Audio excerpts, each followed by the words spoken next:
Bienvenidos.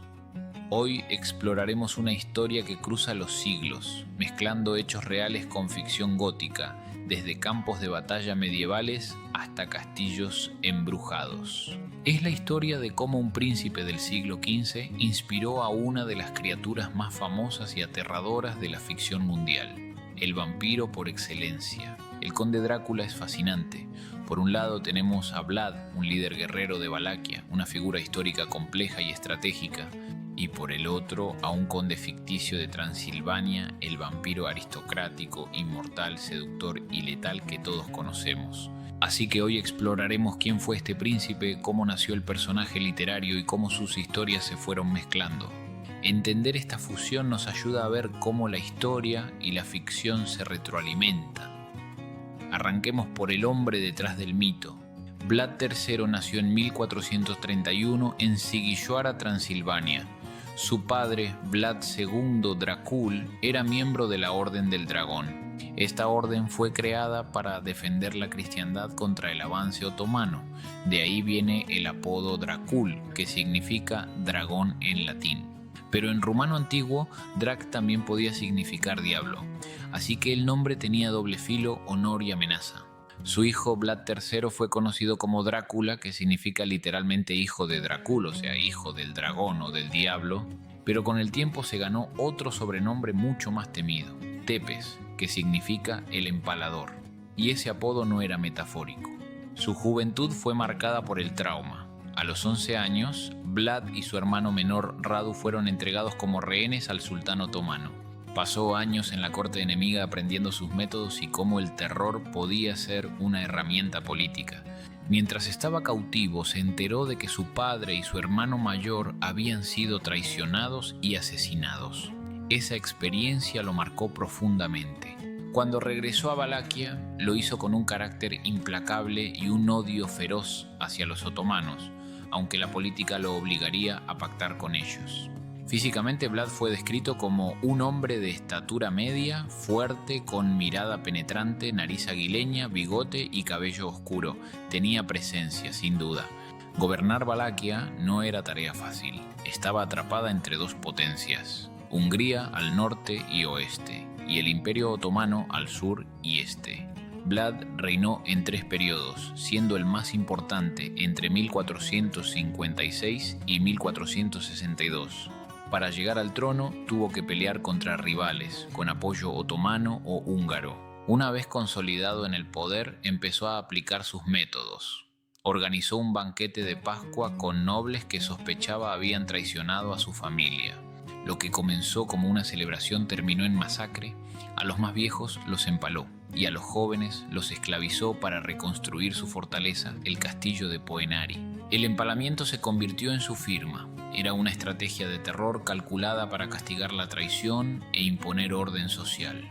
Hay anécdotas que ilustran el miedo que inspiraba, como la copa de oro que dejó en la plaza de su capital Targoviste, que nadie tocaba, o la historia de los enviados otomanos que se negaron a quitarse los turbantes y Vlad ordenó que se los clavaran a la cabeza. Pero el episodio más brutal fue en 1462, cuando el sultán Mehmed II invadió Valaquia con un ejército enorme.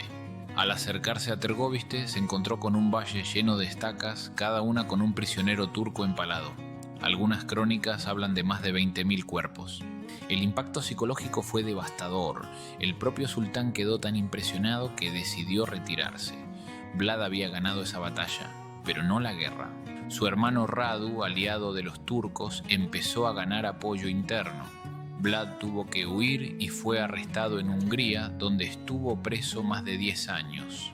Finalmente fue liberado y volvió brevemente al trono en 1476, pero murió en batalla contra los turcos ese mismo año. Su cabeza fue enviada a Constantinopla como trofeo y su tumba sigue siendo un misterio. Ahora crucemos el puente hacia la ficción, donde la historia real de Vlad el Empalador se transforma en un mito perdurable. Bram Stoker, un escritor irlandés del siglo XIX, creó al icónico conde Drácula en su novela de 1897. Stoker nunca pisó Transilvania. Su exhaustiva investigación se realizó en las bibliotecas de Londres. Allí leyó sobre mitos de vampiros y folclore de Europa del Este, descubriendo el nombre Drácula en un antiguo libro de historia. El nombre le fascinó, pues se decía que en Valaquia significaba diablo, y lo adoptó para su personaje inmortal. Sin embargo, Stoker no conocía a fondo la historia de Vlad el Empalador. No hay menciones al empalamiento en sus notas ni en la novela. El conde Drácula es una amalgama de mitos vampíricos como el Nosferatu y los temores victorianos de la época. Representa al extranjero que corrompe, la sexualidad reprimida y el choque entre ciencia y superstición. El conde Drácula es un noble transilvano no valaco y pertenece al grupo étnico húngaro de los Sekeli. Posee poderes sobrenaturales, fuerza sobrehumana, control sobre el clima y la capacidad de transformarse en animales. Pero también tiene debilidades cruciales. El sol, el ajo, los crucifijos y el agua corriente son sus némesis. La novela de Stoker refleja los miedos de la Inglaterra victoriana, el avance de lo desconocido y la amenaza a la civilización. Van Helsing, el cazador de vampiros, encarna la ciencia que debe unirse a la fe para enfrentar el mal. ¿Por qué se insiste tanto en que Vlad fue la inspiración directa? La novela ofrece un par de frases que lo sugieren. El conde mismo afirma haber sido un boyardo que luchó valientemente contra los turcos, una clara alusión a Vlad III. Van Helsing especula que este Drácula podría ser de hecho aquel Drácula histórico, el príncipe valaco. En los años 70, historiadores populares como Radu Florescu y Raymond McNally reforzaron esta conexión popularizando la idea. El cine, por supuesto, hizo el resto para cimentar esta fusión en la mente del público. La película de Francis Ford Coppola de 1992, Drácula de Bram Stoker, mezcló deliberadamente la historia de Vlad con la del vampiro e inventó una trágica historia de amor, una traición, un suicidio y una maldición eterna. Nada de esto está en el libro ni en la historia real, pero fue tan efectiva que millones creen hoy que Vlad y Drácula son la misma persona. Esta confusión ha generado un enorme circuito turístico en Rumania, capitalizando el mito. El castillo de Bran se promociona como el castillo de Drácula, aunque Vlad apenas pasó por allí. Su verdadera fortaleza fue Poenari, y también está Sigisoara, su lugar de nacimiento, y el monasterio de Snagov, donde podría estar enterrado.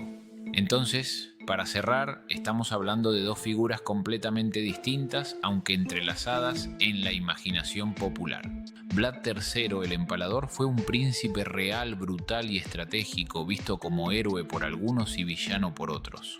El conde Drácula es un personaje de ficción, un símbolo del mal, del deseo y del miedo a lo desconocido. La confusión entre ambos es comprensible, pero es fundamental distinguirlos para entender su verdadero legado. Vlad luchaba con espadas y ejércitos, mientras que Drácula lo hacía con colmillos y niebla, una diferencia abismal.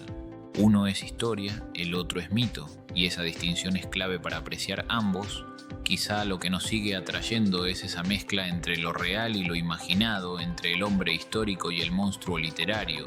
Entre la brutalidad documentada y la fantasía gótica, Drácula como figura dual nos permite explorar algo más profundo, nuestros propios miedos, nuestras contradicciones y esa atracción innegable que sentimos por lo oscuro, lo prohibido, lo inmortal. Y hay algo más, el mito del vampiro, encarnado en Drácula, es uno de los más resilientes de la cultura popular. Ha sobrevivido a los siglos, se ha adaptado a cada época, mutando en cine, televisión, cómics y videojuegos. Desde el monstruo de capa negra hasta el seductor melancólico, su figura ha evolucionado. Y en el centro de todo, ese nombre, Drácula, que suena a historia, a leyenda, a algo que quizás fue o pudo haber sido. Y eso es lo que lo hace tan poderoso, porque aunque sepamos que Vlad no fue un vampiro, igual queremos creer. Aunque entendamos que Bram Stoker apenas conocía su historia y que el castillo de Bran es más marketing que realidad, igual queremos que haya un castillo en las montañas donde habita un ser inmortal, un pasado oscuro que nos observa desde las sombras. Queremos que la historia tenga un costado oculto, inexplorado, misterioso, que nos invite a soñar. En definitiva, la figura de Drácula y su conexión con Vlad el Empalador nos recuerda que la historia no es solo una sucesión de hechos. Es también una construcción cultural, un espejo de nuestras obsesiones y que a veces una buena historia puede ser más duradera que cualquier documento oficial. Así que la próxima vez que escuches el nombre Drácula, quizás no pienses solo en colmillos y capas negras. Piensa también en ese joven príncipe cautivo en una corte enemiga, en el gobernante que usó el terror como arma, en el escritor que encontró un hombre poderoso en una nota al pie, y en cómo entre todos creamos un mito que sigue vivo siglos después. Gracias por acompañarme en este viaje entre la historia y la leyenda. Nos vemos en el próximo episodio de Interesante Express. Hasta entonces, que la noche no te muerda.